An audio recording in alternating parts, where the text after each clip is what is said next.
Well, welcome everybody, and welcome Vilde, Lauren, Tex, Jorge. It's great to be back. We made it through hump day, 3 days, but really exciting and engaging, but in some ways really exhausting. I think we're all sort of feeling it, but still very excited for the next day.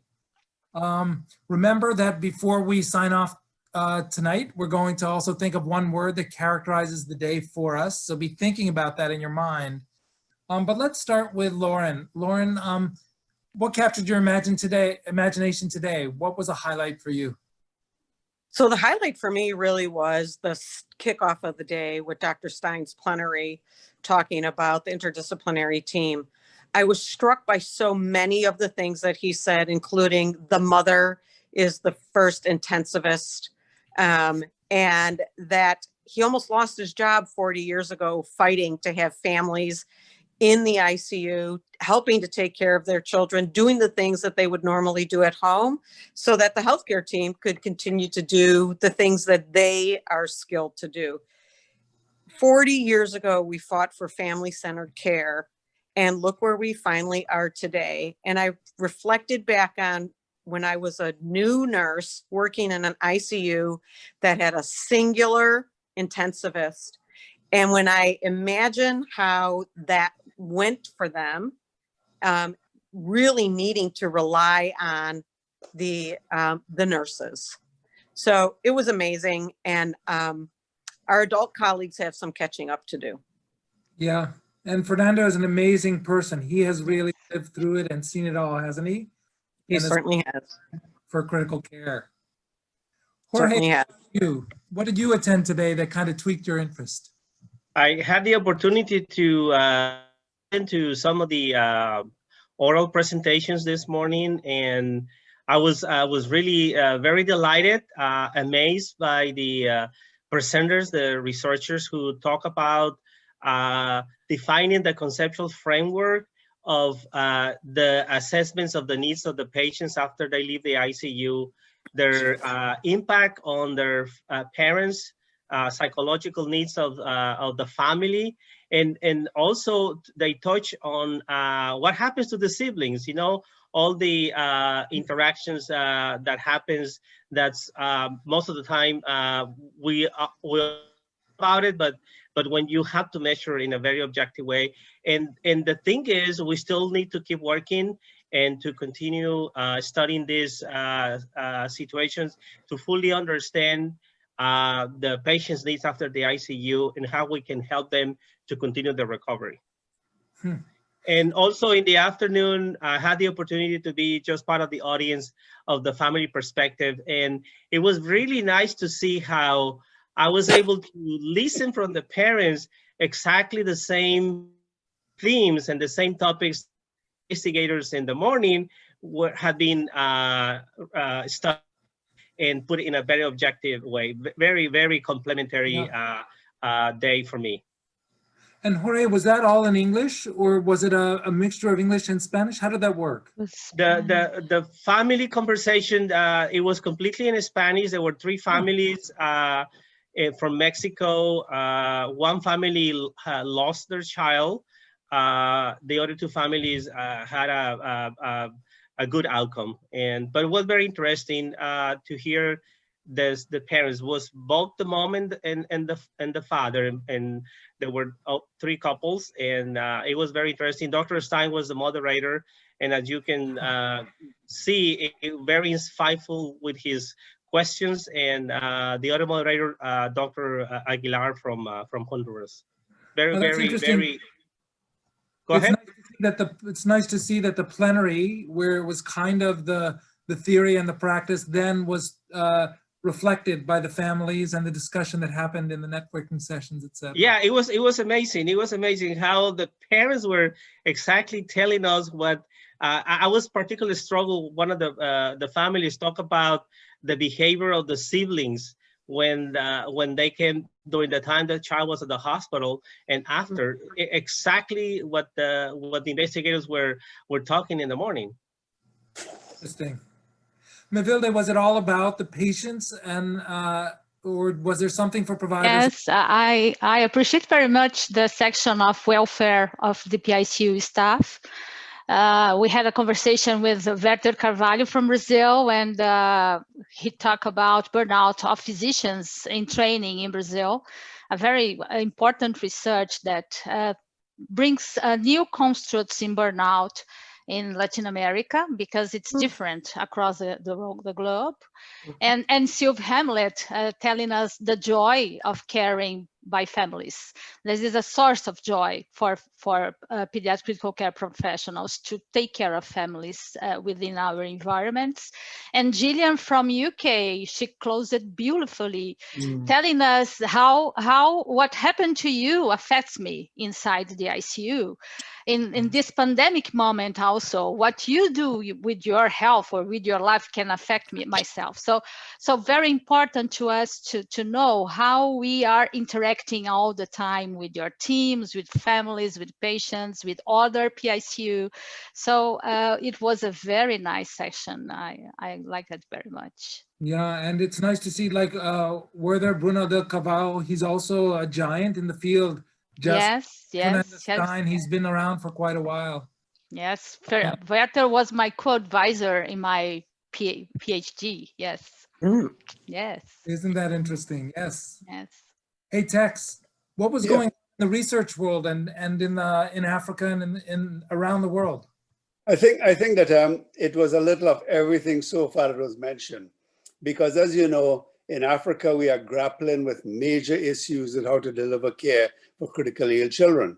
So we had Andrew as the elder statesman there who was leading the show, and with Amelie, who gives us sort of great hope in Africa. So she spoke, and her team spoke about building the pediatric fellowship program at Kenyatta Hospital and how they've been training people. There was also a physician speaking about a pediatric emergency medicine program in Kenya and how spread it across Africa. We had one nurse who spoke the very same thing about training nurses, because as we know, nurses are the backbone and really what drives the engine in everything we do.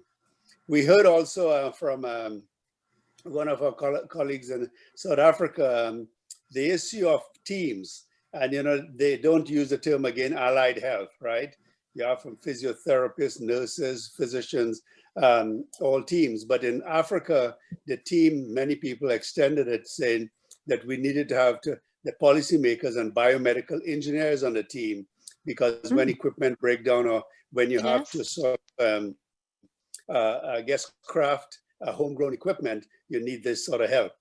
We also had Medicine Sans Frontiers giving us their sort of take on thing and the issue of emergency critical care across Africa, which is a big sort of movement to provide frugal emergency and critical care all combined together.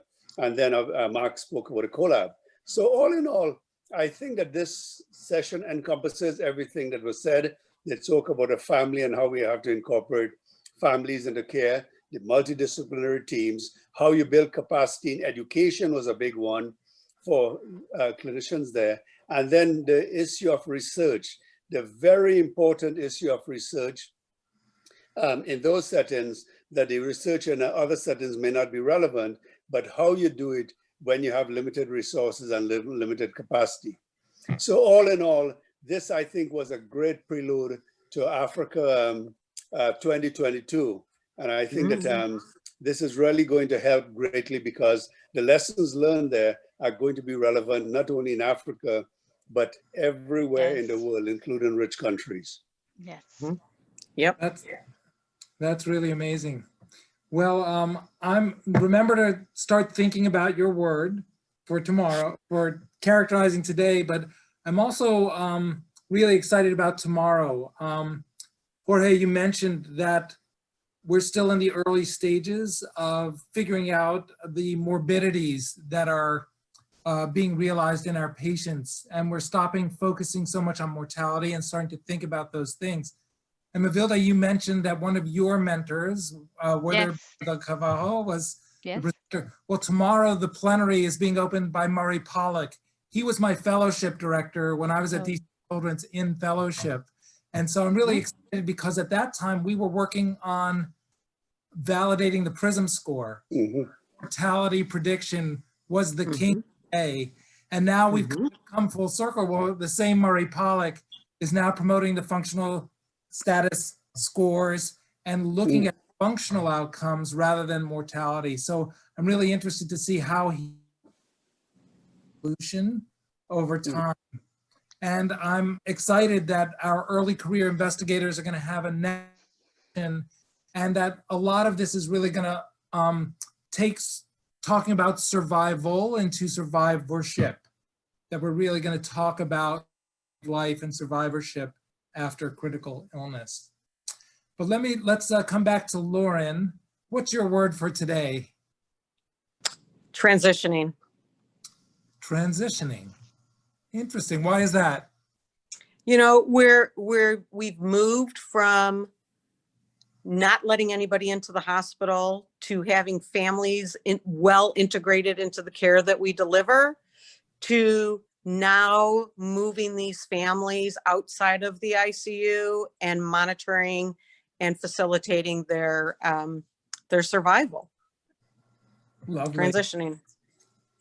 Jorge, how about you? For me, the word for today is family. Yes. Family. And we the practitioners are also a type of family. Yes, we are. Yes. Wonderful. We're a family or a small family, depends how we want to look at it.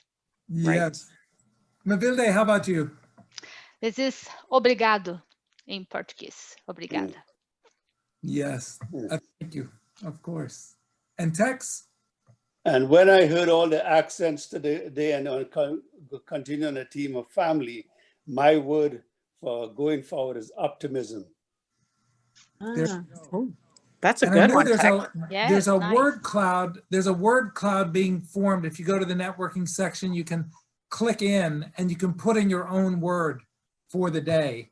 My word for today is actually mixology.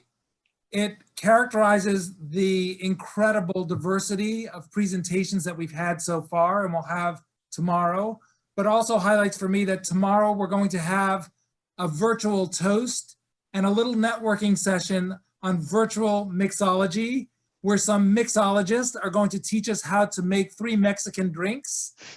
Yes. Session. So tune into that tomorrow. Would be nice. Yes.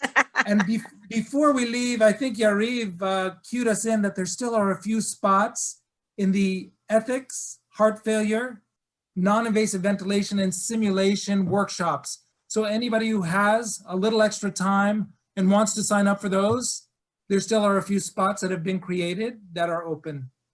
Actually, Binay, the heart failure coordinators were very grateful in opening more space because there were people in waiting list.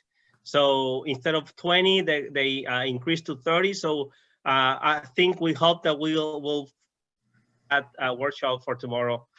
Dr. Sol Flores is coordinating that, that Fantastic. workshop. So anybody who's interested in Very the nice. workshops can still go to that workshop page and register if there are openings or get on the waiting list in case something opens up at the last minute. Okay, guys, I'm going to see you tomorrow. We made it through hump day. And Yes. Yes. enjoy, soak it up. It's the last day. And tomorrow we'll have the awards. Yes. Yes. For all the trainees and nurses and early and established investigators. So we'll have that at the closing ceremony. And the closing ceremony will also be highlighting that the next Congress, July 13th through 16th, 2022 in Cape Town. Yes. Yes. Don't want to miss it. See you guys. Bye. Bye-bye. Bye-bye. Bye-bye. Take care.